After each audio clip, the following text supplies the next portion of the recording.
Welcome. The Pathology Innovation Collaborative Community is a regulatory science initiative that aims to facilitate innovations in pathology, as well as advance safety and effectiveness evaluation.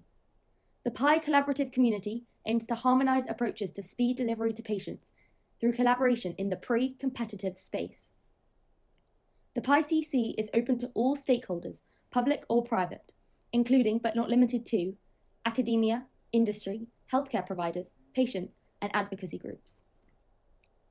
Meetings of this kind are an example of lawful activity under federal antitrust law, because the focus of the meeting is on government action or policy, including the industry's responses or positions taken with respect thereto. However, antitrust monitoring is needed for companies' own protection, since they are direct competitors meeting together. These meetings need to stay within protected subject matters and need to be monitored so that they do not stray off into inappropriate areas, such as pricing and price terms, sales and service territories for particular products, customers and customer territories, each company's individual decisions regarding selection of suppliers or customers, marketing plans and especially future marketing plans or new product offerings, other proprietary or competitively sensitive information. Today's meeting will follow the written agenda, and there will be no discussion of pricing or other prohibited topics. If the discussion veers into those topics, we will terminate the discussion. If you have any questions or concerns about the propriety of the discussion, please raise it immediately, and we will take a break to determine how best to proceed. The Medical Device Innovation Consortium acts as the formal convener, and we will follow their conflict of interest policy.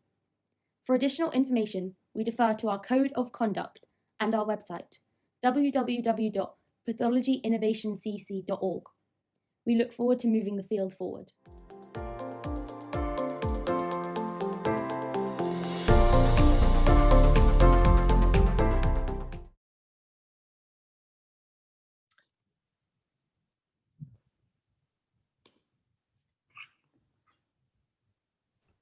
How was your move?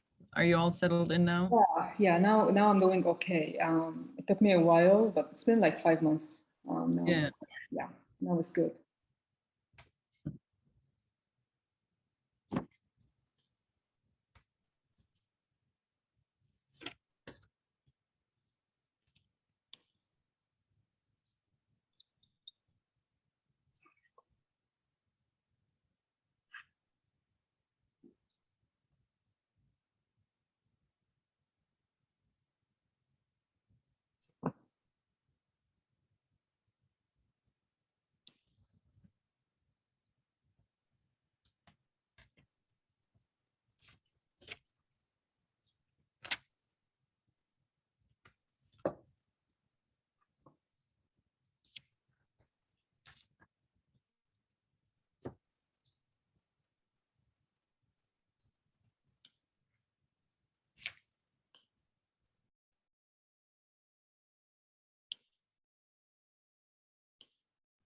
Do you have a full week of service, or? Yeah, we do a full week, and then we take a break to clean up the queue, and then we do it again. How many weeks of service, of clinical service, do you have? So 2 per month. Okay. Yeah. That's a lot, but leave you a little bit of time for research, Yeah, right? absolutely, yeah.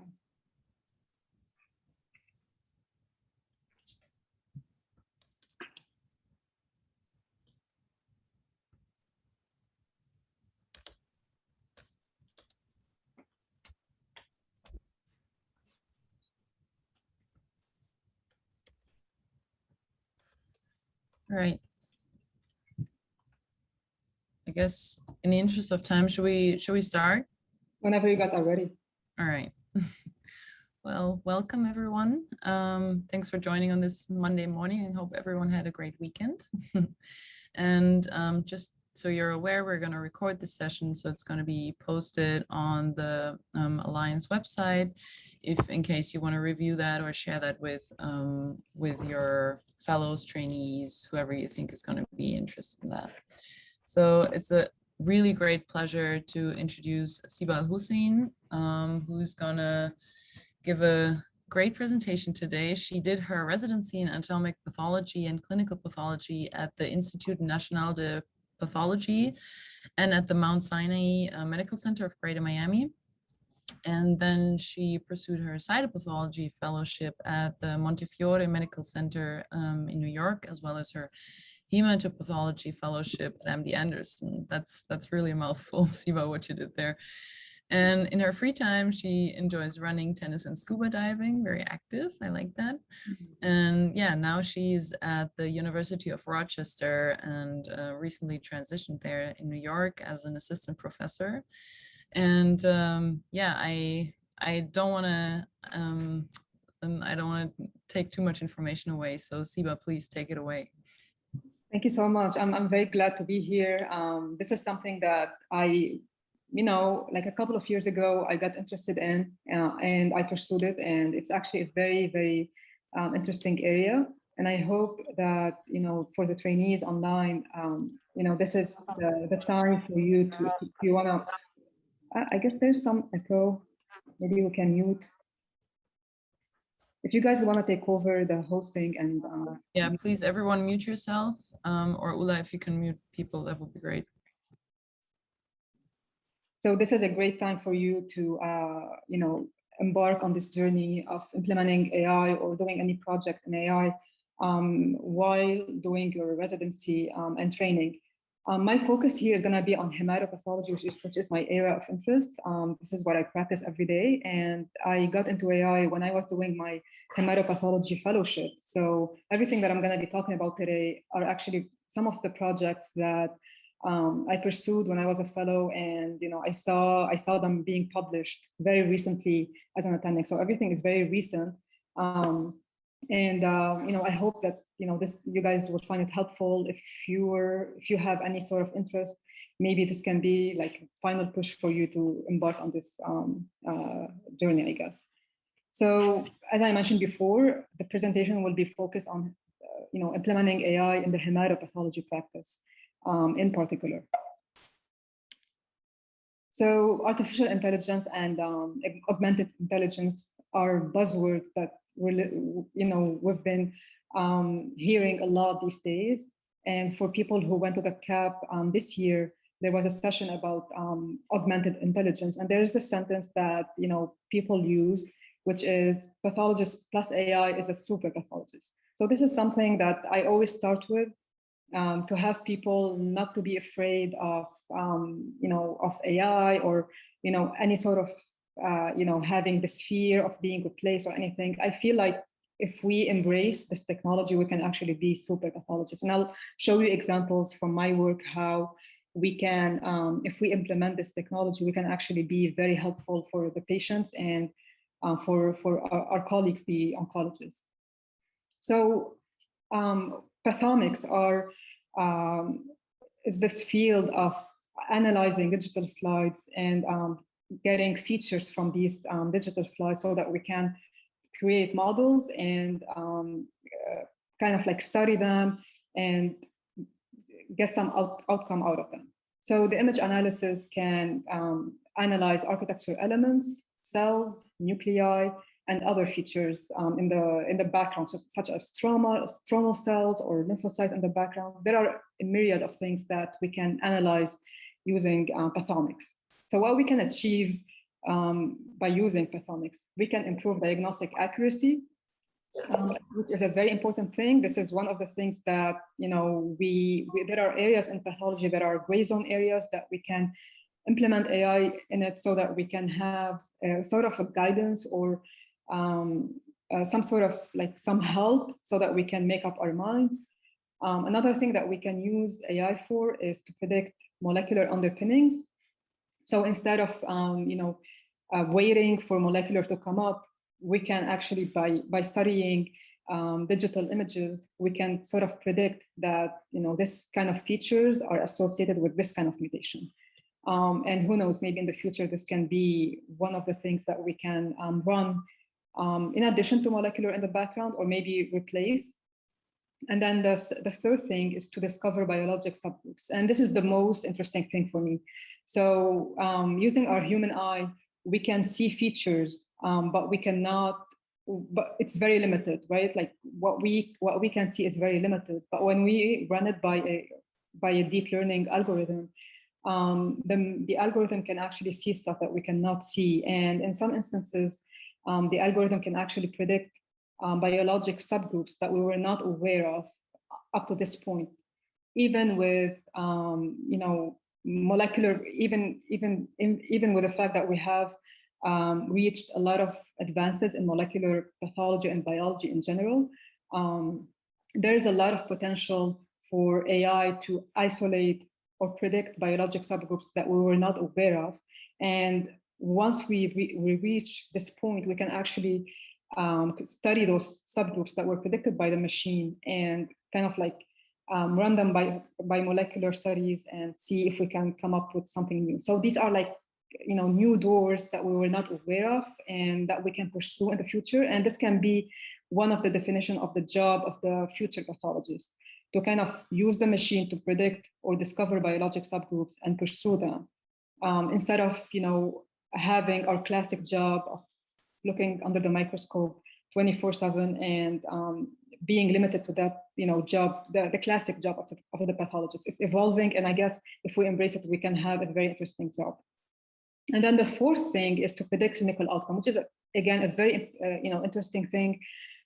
If we can run those features or morphologic features by the algorithm and have a very large cohort, the algorithm at some point, if it's well designed, can predict clinical outcome. So when we implement it in the clinical settings, the algorithm can actually predict the clinical outcome of patient X, for example, and this can be very helpful in the management of patients. So that patients can be triaged in a particular way and be managed in a certain way, just based on morphology and a set of algorithms that are being ran before anything is being done. So what can you achieve, right? So that was what can you achieve, and we talked about what can we analyze. The other thing that I wanted to mention here is that pathologists are the perfect AI model designers because they have the knowledge and they have accumulated enough frustration throughout their practice that they can, at some point, if they dedicate a little bit of time, they can be very innovative.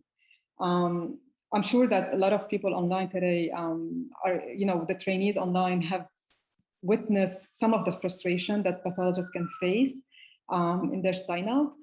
And the questions or the frustration that they have during sign out can easily be transformed into a project that can implement AI in it and then lead to a very innovative idea. Let me just take this away. All right, so what are the steps to take when you, as a trainee, if you want to design an AI heme path related project? So you want to start with a question, and this comes from the frustration that you had while signing out or while watching the attending sign out. You want to have a how and a why. You want to have a very, you want to have clarity about these components, like why do you have this question, and how is this very important in clinical settings. The second step is to identify a data science team, and this can, in university hospitals that are affiliated to a medical school or to or to a university in general, there's always a data science institute, and these are going to be your friends in this setting. So you identify a data science team, you have a Zoom meeting with them, you explain to them the how and the why. You basically present your idea to them, and then if you as a group think that this idea can be pursued and it's worth it, maybe it's time to start collecting your data. And each hospital has a system to collect data, and these includes patients' clinical characteristics. You want to do everything upfront, like the gender, age, clinical presentation, anything molecular associated with those patients. And of course, you want to collect the slides, which is the gold, right? So then once you collect all of this information, you want to scan the slides. And then a very important step is to de-identify them for many purposes. One of them is because when you publish those cases, you want to have a lot of journals will ask you to kind of either share the coding of the model that you created, and sometimes to also share the slides, right? And for other people who are doing research in the same area, this can be very important, because once we have a lot of researchers sharing their slides, we will have access to a lot of diseases online that maybe I don't have in my hospital, for example. And this is where the magic will happen, right? Like if I'm here and I have someone from, for example, Germany sharing their slides about a certain disease, publicly, and they're okay with people using them, we can be very innovative by sharing and having everything accessible to everyone. So once you scan and you de-identify, the second step is to annotate and then to extract those features from the slides. The annotation is basically, and most of the time it's going to fall on you as a trainee or a hematopathologist, because this is what you do every day, right? You know what you're looking at, you've been trained, you know the question, so you know what to annotate. And then there's something that we call feature extraction, and this is where either the engineer or the data scientist, or sometimes you, if you know how to do this, you will extract those features that you're interested in. And I'll give you examples going forward. And then you analyze those features. And this is a step that needs a lot of reiteration throughout time. So with the group as a whole. So you extract those features, you analyze them. Sometimes there are things that go wrong or things that do not make sense. So there's a lot of reiteration. This step is very challenging. A lot of time, this is where I feel like this is where people give up on their project, especially if it's the first project that they do. I'm here to tell you that this is a very normal step, and this is where you actually make the idea and the project better. When you have those constant meetings and loop in with your data scientist and try to make the idea flow better, or the outcome be more better. And then result generation. And then sometimes you have more questions during the project. Some questions just pop up. There are ideas that just jump to your mind, and you discover that you started with an idea A, but maybe if you pursue idea B that jumped during the project, it's a better way of presenting this whole project. So a lot of things, a lot of time when you start with a certain idea, you'll have multiple ideas that come up at the end, and these are like baby projects that came up out of the initial idea that you started with. So just take notes of those ideas, and I highly encourage you to kind of like pursue them. And I'll show you examples of how you can do this as well.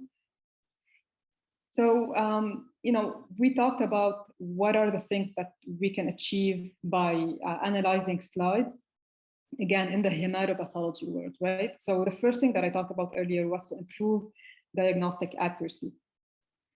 So what are the entities that can benefit from the implementation of AI tools to kind of like improve the diagnostic accuracy in those areas? So these are, as I mentioned before, diseases with gray zone features, diseases where it's not straightforward for us hematopathologists to make the call, right? We need further assistance either by immunohistochemical stains, or by, sometimes consulting hematopathologists who are expert in the field. These are cases that are not, that you cannot just sign them out immediately. And these are the perfect candidate for AI projects in the hematopathology world. So if you go to the WHO book of HemePath, this is how it looks like. Trainees know how it looks like for sure. And if you go to the table of contents, there are a lot of diseases and a lot of potential to start a project. There are a lot of diseases that are gray zone, and a lot of diseases that can benefit from implementing AI in them.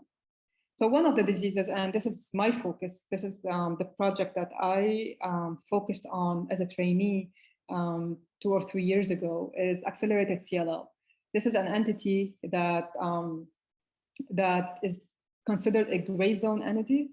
So just to give you guys a background, CLL is the most common B-cell lymphoma in adults, low-grade B-cell lymphoma in adults.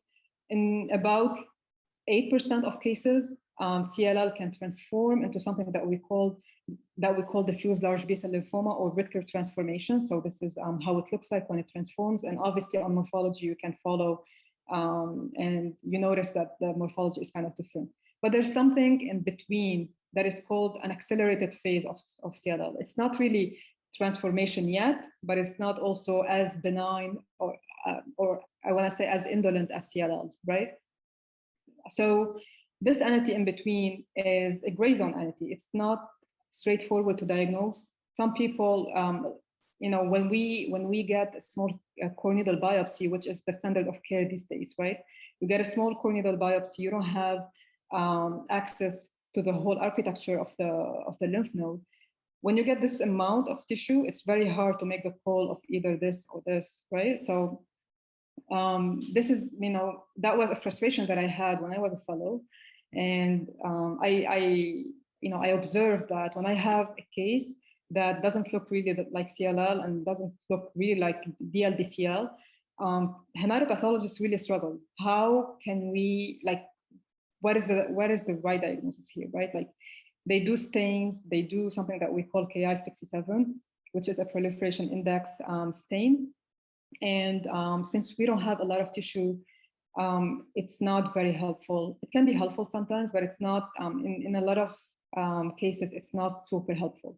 And, they end up sending it sometimes to an expert who, again, based on his expertise, just make a judgment of either of these three entities. So you can see the frustration here. It's very subjective. There's a very big difference between calling something CLL and diffuse large B-cell lymphoma. Once you call something diffuse large B-cell lymphoma, the treatment is more aggressive. It's way more aggressive than CLL. And also, once you call something accelerated CLL, the oncologists are also going to be very careful, and they're going to also upgrade the treatment from CLL. So it's a very important question, and it's a very important call, very important diagnosis. So that was the question that I had, or the frustration that I had as a fellow. And when you go to the WHO book, this is exactly the amount of text that we have as guidelines to make the diagnosis of accelerated CLL. It's very limited to one paragraph, basically. And now we understand why it's such a frustration for us to make this call, because one of the reasons, other than the tissue is limited, is because we don't have a lot of guidelines. In literature, there's the literature that is available in this subject is restricted to one article back from 2010. So this is very limited, and it can definitely we can definitely improve this area. So that was the question, and that was the source of frustration, and how we decided to kind of engineer a model that can help us in cases of accelerated CLL or suspicion of accelerated CLL, so that we can make the most accurate diagnosis, basically. So just to give you a background from this paper and from the guidelines on how to diagnose accelerated CLL. So in this paper, and the WHO also quote this paper as well. Once you see something that we call proliferation centers, and I'll show you some images that exceed 20x per high power field, and this proliferation center have a Ki-67 proliferation index of more than 40% per proliferation center, and the mitotic figures are more than 2.4 per proliferation center, then maybe you're dealing with an accelerated CLL. Again, there's a lot of subjectivity here. It depends on the microscope that you're using. It depends on the amount of tissue and how confident you are to use those criteria on a very small biopsy. So this is the paper that we did last year, that we basically engineered a model that that was able to predict the diagnosis of accelerated CLL better than us, basically hematopathologists, based on features that hematopathologists use on a daily basis. And I'll show you how, step by step, how we were able to do this. So again, we're in this question of improving diagnostic accuracy, and to do this, back to what can we analyze, right? So we talked about the architectural elements, we talked about cells and nuclei and other histologic features. So let's call these architectural elements a low power view using the microscope, and the cells and nuclei are something that we see on high power view. So let's divide them into two components, right? So we have the high power view studying cells and nuclei, and a low power view studying the overall architecture of what we're seeing under the microscope. So let's start with the high power cytology. And when you go on higher power using the microscope, you can, other than the cytology, you can also study the cell-to-cell relationship, which is something that we took advantage of. And you know, all the features that I'm going to be talking about are actually features that are very relatable to hematopathologists that practice every day. So these are not black box features that were suggested to us by a deep learning model. These are actually features that were intentionally designed by us to kind of like simulate how hematopathologists think, but at the end of the day, automated so that we reduce subjectivity and we have a model predict as objectively as possible what's going on under the microscope. So basically, these are the 4 features that we studied. Based on cytology, the nuclear size and nuclear intensity, both features we look for when we assess CLL cases, and you know, cases that are suspicious for acceleration or transformation, and also cell-to-cell relationship. And by this, I mean cellular density and cellular distance. So how far are 2 cells from each other, and in a little region of interest, how many cells do we have? And this is what we mean by cellular density. So this is the pipeline of the project. As you can see, we, hematopathologists had a very big role, other than the fact that we actually engineered the whole project or the whole model based on our practice. This is a step that we still have to do, is to annotate those regions of interest, right? This is a very important step because you want to annotate areas that are do not have a lot of crushing artifact, which is something that you see a lot in lymphomas, because lymphocytes are very sensitive cells. They get crushed very easily. And you also want to avoid areas with necrosis, which is also another feature that you see in lymphomas, so that you can increase your chances of getting a lot of cells. So annotation is on us. Very important step. If this is wrong, if this is a bad annotation, everything else is going to be the outcome is going to be bad. So the next step was to normalize our stains. When I did this project, I was at MD Anderson, and we had a lot of consultation cases from literally like all over the world. So these are cases that came from different labs, and the staining was very different from institution to institution. So we had to do the step of normalizing, kind of like make the slides look homogeneous, to kind of make, improve the accuracy of the outcome at the end. So the next step was to do nuclear segmentation. And this is, done in every, in almost every project that involves digital slides. So you basically segment those nuclei so that you can isolate cells. And then we did the analysis that I talked about before. So based on high power analysis, nuclear size, and intensity, and then we did the cell-to-cell relationship, that we put in the category of cellular density and cellular distance analysis. So this is the first. This is the first step that we did, the nuclear size analysis. So as hematopathologists, we knew that CLL cells are small compared to CLL in transformation, CLL that transformed into the diffuse large B-cell lymphoma, right? So this is something that we, everyone observes while they're practicing. We just wanted to automate the nuclear size judgment or the nuclear size analysis. Instead of us looking at the slides and say, yes, these are small cells, we wanted to segment those cells and have them being run by a model, and then have the model divide them into large, small, or intermediate. And this is the outcome that we had. So these are the CLL cases. These are the accelerated CLL cases, and these are the transformation cases into diffuse large B-cell lymphoma, or RT, right? And you can see that there's a good separation. The accelerated CLL cases were still in the middle. There was still some overlap, but based on this model, the CLL and the transformation category or cases or categories were really separate, and that was a good outcome to begin with.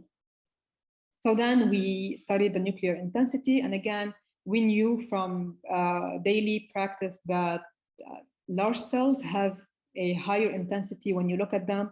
I'm talking about color in comparison to CLL cases and accelerated CLL cases. So we knew this, and this is a feature that we rely on every day. We just wanted to automate it again. And since we did the staining normalization, everything that we had, all the cases that we had, although they were from different institutions, were homogeneous, and we were able to kind of like apply this idea of studying the color intensity and seeing if we can have the model separate the CLL from RT. And again, if you look over here, this is a summary of everything. The CLL cases were really separate from the RT. And again, we had a good separation here from CLL and accelerated CLL just based on nuclear intensity, the color of the nucleus. However, again, there were some overlap, some cases overlapping between CLL and accelerated CLL. Then we studied cellular density, and this is again based on observing that RT cases have CLL cases, if you look at them, they're very dense. They have a lot of cells in one little space that is studied. On the other hand, RT cases or diffuse large B-cell lymphoma in general has sometimes some fibrosis in the background that separates cells. So if you compare two regions of interest of both CLL and diffuse large B-cell lymphoma, you'll find more cells in a CLL case in comparison to diffuse large B-cell lymphoma case. And that was our observation, and we just wanted, again, based on the segmentation that we did, to have the model study the nuclear density, and the separation was satisfactory between CLL and RT. Some overlap again between CLL and accelerated CLL cases. And then we studied the cellular distance. And it's something similar to cellular density. So since we talked about the fact that CLL cases have a lot of cells in one region of interest, those cells are going to be packed. So they're going to be very close to each other. And that was the observation that we made. And we proved that again, like when we studied those CLL cases, they all had a mean cellular distance that was small in comparison to RT cases. With a good separation again. Separating CLL from RT was achieved, and with a very good p-value. The problem that we had was accelerated CLL, but it was only an overlap. There was separation, but the overlap still persisted. But when we added those features together, this is where we were able to really have accelerated CLL cases stand out on their own and be separated from CLL and diffuse large B-cell lymphoma. So let's look at this together. The first plot of the confusion matrix studies nuclear size. These are CLL cases, these are accelerated CLL cases, and these are RT cases. And then just based on the nuclear size, you can see that we were able to predict which cases are CLL with a good, it's a good prediction, but it's not the best, just based on one feature. And then predict how many RT cases there are, and then how many accelerated CLL. Based on this feature alone, the accelerated CLL cases, had the poorest outcome or poorest prediction value. And then we did the same for individually for the intensity, for the cellular density and the cellular distance. And then we decided to kind of add those features together and see if we can improve those predictions. So we added nuclear size and nuclear intensity in one plot, and we observed that the accuracy and area under the curve was better than those two alone. And then we added nuclear size, nuclear intensity, and cellular density. And again, we observed that the AUC here is getting better once we add more features. And then when we added all the features together, that was the best outcome that we got and the best AUC of 0.935. So here I'm showing you the stepwise addition of those features and how we're getting a better AUC and accuracy as we add the features that we studied. So that was one part of the study. That was the paper that was published like 2 months ago. But based on this, we decided to see if we can improve the diagnostic accuracy using deep learning methods, right? So what we did so far is really artificial intelligence more so than machine learning or deep learning. These are features. Everything that we studied were really features that we use as hematopathologists every day. But we wanted to see if we implement machine learning models or deep learning models, if those models can extract features that we were not aware of, and if the model can use those features to kind of like predict the outcome without having us tell the model what features to look for. That was like the second step, and to see which model will perform better. Is it the model where we as hematopathologists, using our eyes and our judgment, dictate what features to look for, or the deep learning model that can extract features on its own that we are not aware of using our eyes? So this is what we did. We did the same exact thing. We annotated those regions. We normalized stains so that we can use color intensity, and we did the cell segmentation so that we can have a pool of cells of each of the three categories: CLL, accelerated CLL, and RT. And we decided to do a profiling of cell populations from three different perspectives. The first one is kind of similar to the first paper, where we studied those cells. We divided them into small and large. So we basically use features that we use every day as hematopathologists. We told the model that we created an optimal cutoff, and basically separated the cells into small and large. This is what we do every day when we look at the microscope, right? The small cells are going to fall into the CLL diagnosis, the large cells basically in the RT diagnosis, and then everything intermediate is probably going to fall into the accelerated CLL. The second profiling method that we use was aimed to discover the intrinsic cell subpopulations with unsupervised learning. So the first one is supervised because we basically told the model what to do, and then with the unsupervised one, we just gave the model the pool of cells without annotating them. So these are cells that belong to all of the three categories: CLL, accelerated CLL, and RT. And we had the model divide them on its own into three categories without us having an optimal cutoff of size. So these were divided using a method that we don't know of.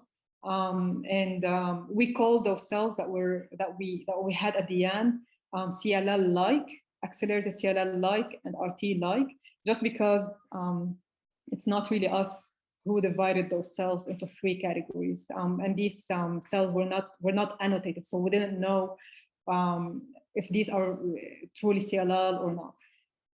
So that was the second method of studying or profiling those cells. And then the third method was to mix all of the cells together and for indiscriminate profiling, meaning that we're not studying size or intensity anymore.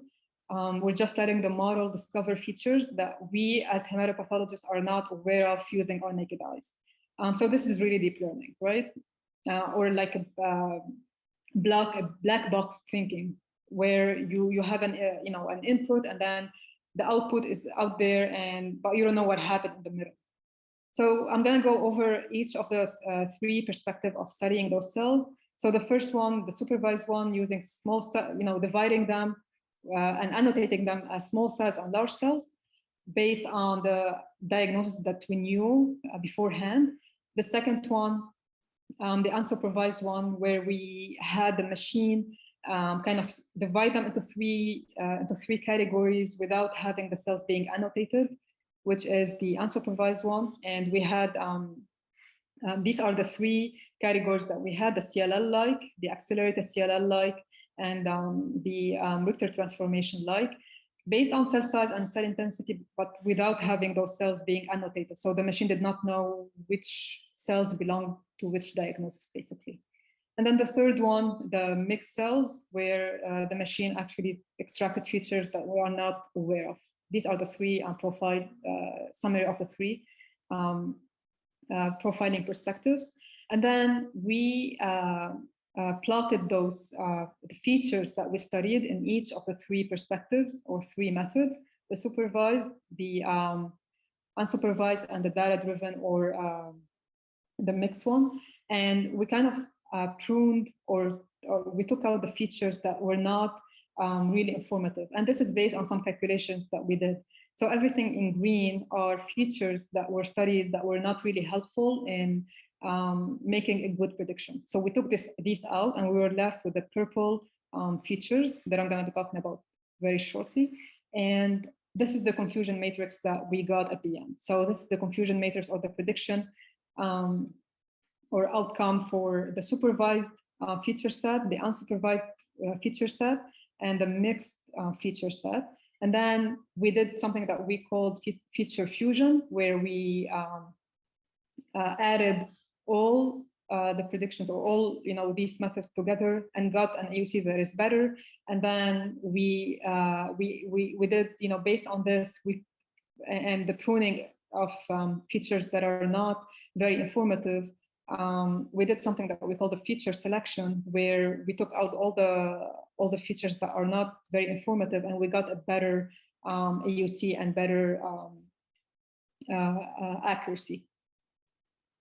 So based on this, if we go back, when we compare supervised, unsupervised, and mixed feature, you notice that the AUC here and the prediction value is better than the supervised and unsupervised. So when we had the model extract features that we are not aware of, or we don't see, or we didn't dictate as hematopathologists, we got a better accuracy and better AUC. And this tells you the power of just feeding a model with a lot of cases and a lot of cells, and have the model kind of extract features and compare it to your standard of care or standard of practice, right? So this is our standard of practice. This is a modified standard of practice, and this is a black box deep learning model, and it outperformed these two methods.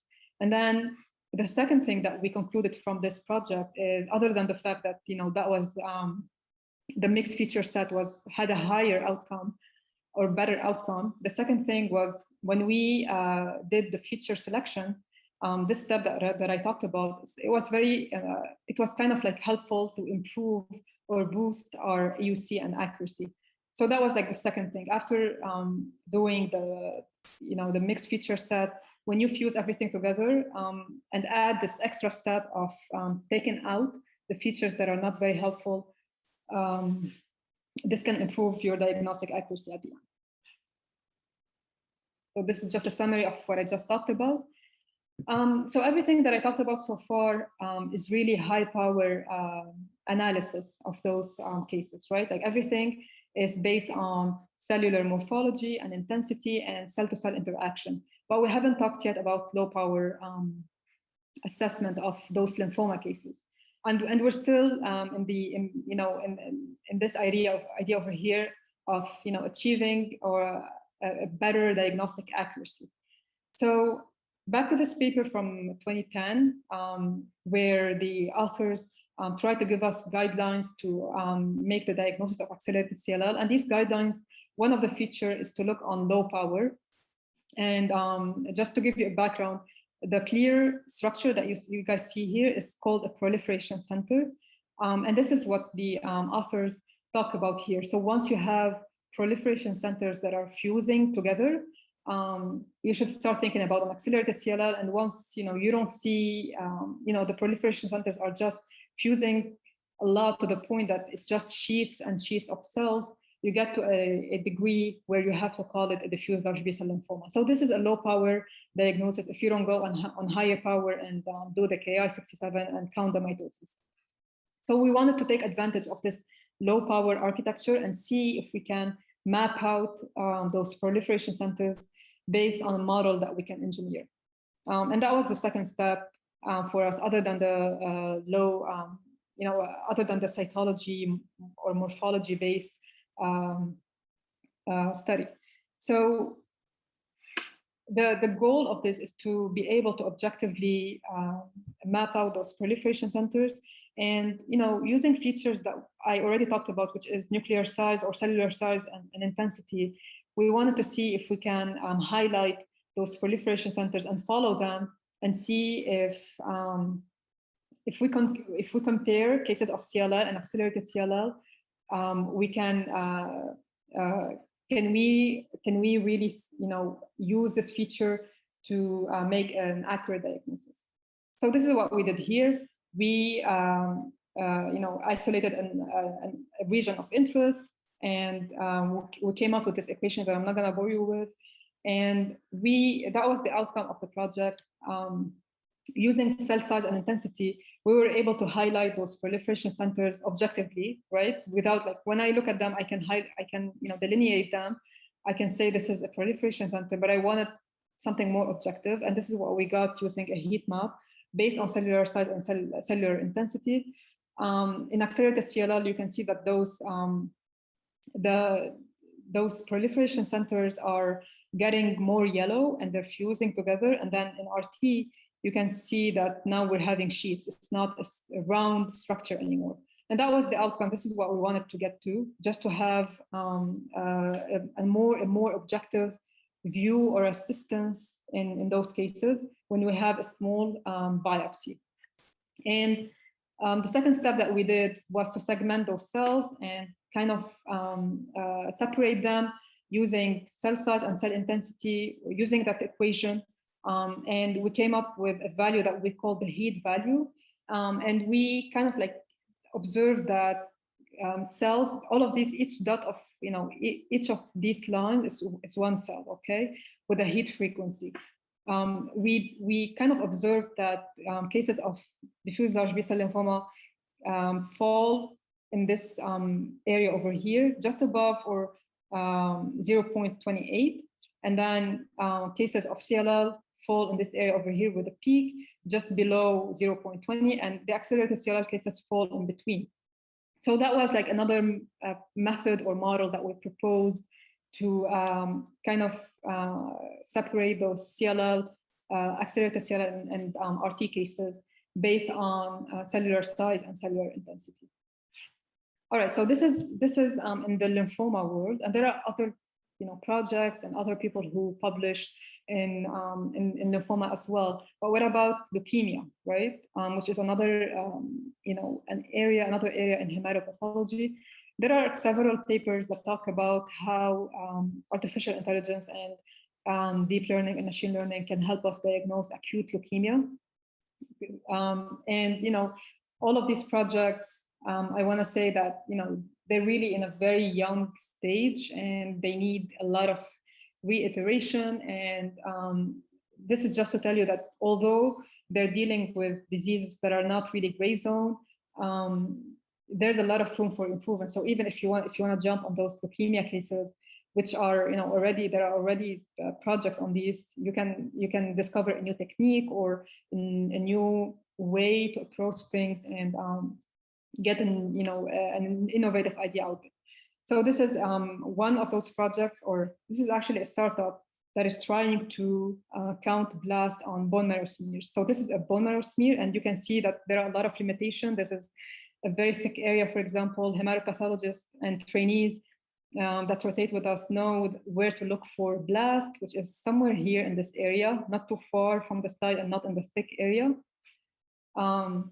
So this is a model that was able to segment, basically to annotate the area of interest, which is where you can see blast, and kind of annotate them automatically and study them and separate blast from other bone marrow cells. This, so that was for acute leukemia. Another disease in hematopathology is Myelodysplastic Syndrome, which is also a disease that happens in the bone marrow. And there have been a couple of articles about Myelodysplastic Syndrome as well. And again, using those bone marrow smears, you can, once you annotate and you teach the model to isolate those areas, you can segment cells and kind of label them using us, right, hematopathologists or trainees, to label the cells according to each disease. So in this case, these are the granulated cells.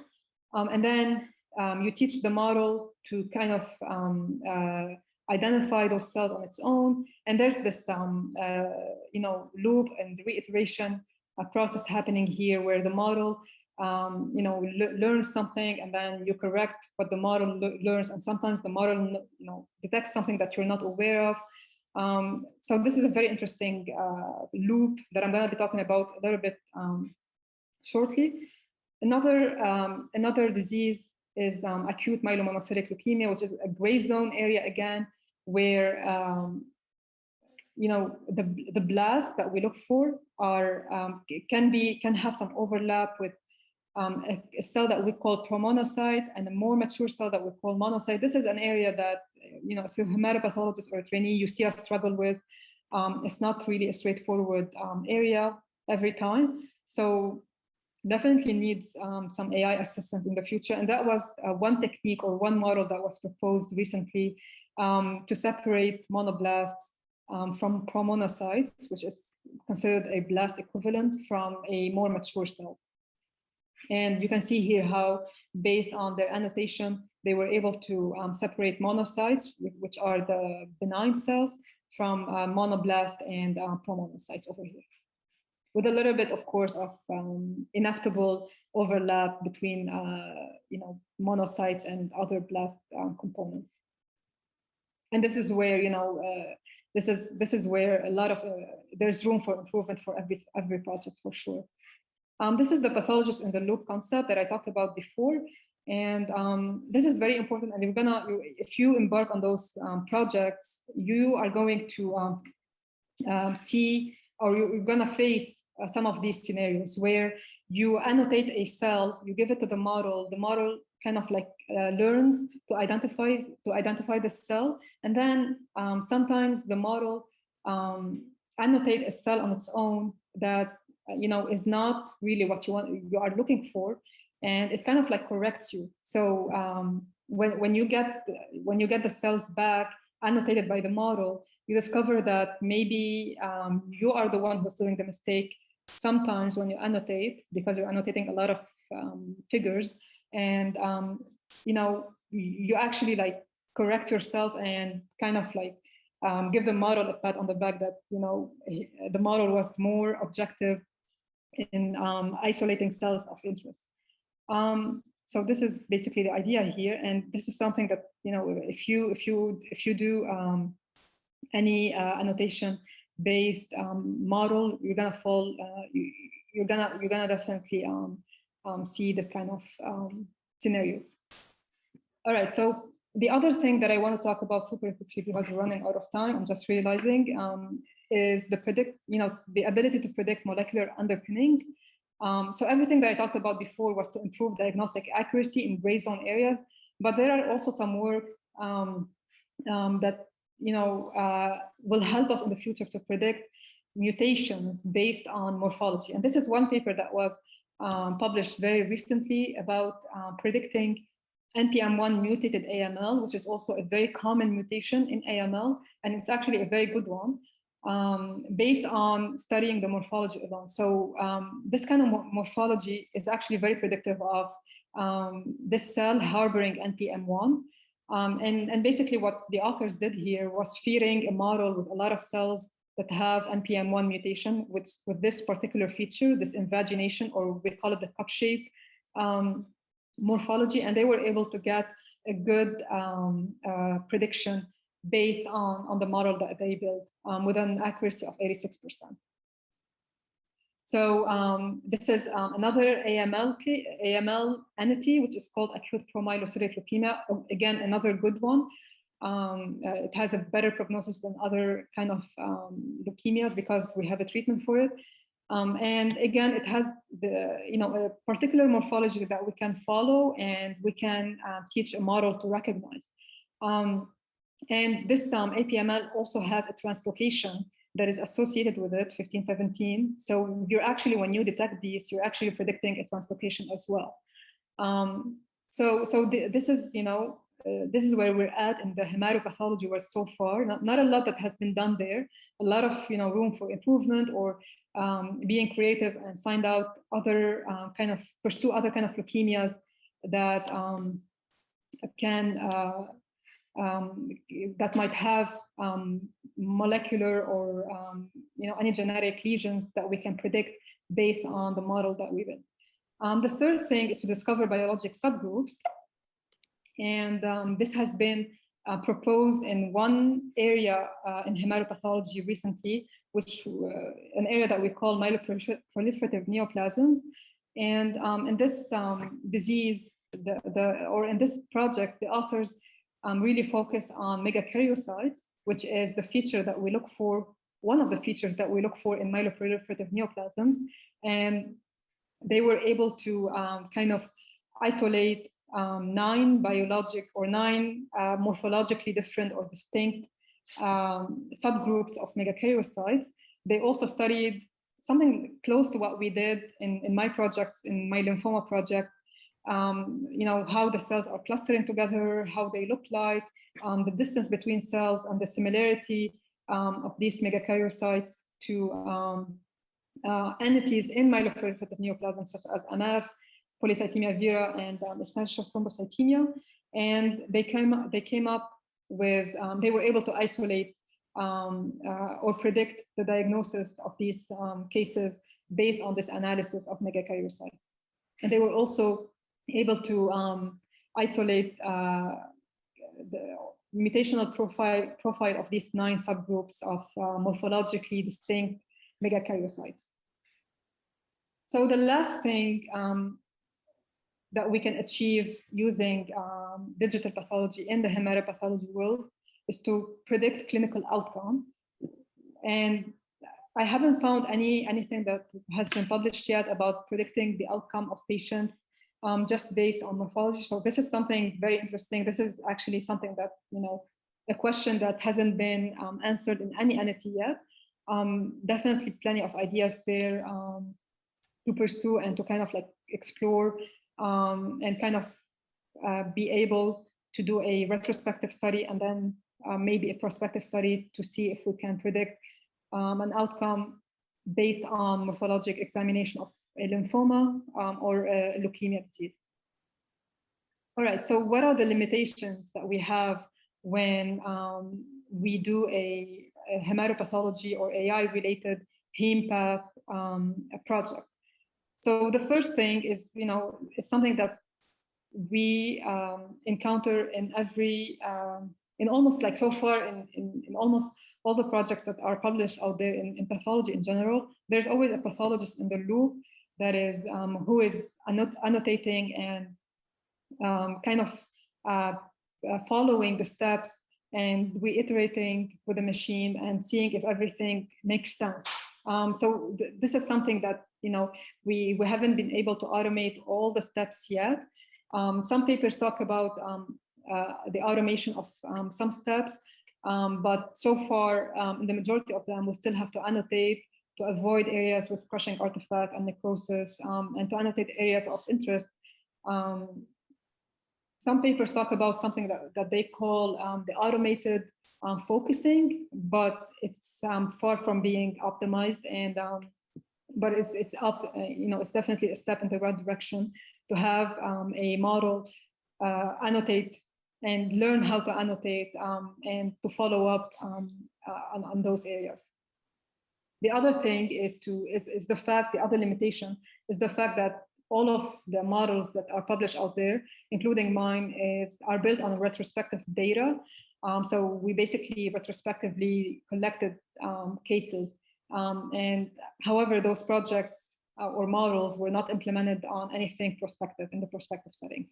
And this is where we haven't gotten to a point where we can implement our models yet because of many limitations and many barriers. But this is the next step, I feel, for this kind of projects. So in an ideal world, this is an algorithm that shows, for example, in the case of acute myeloid leukemia, how we can implement a model and have it give us a prognostication, have it help us in drug development and in treatment surveillance.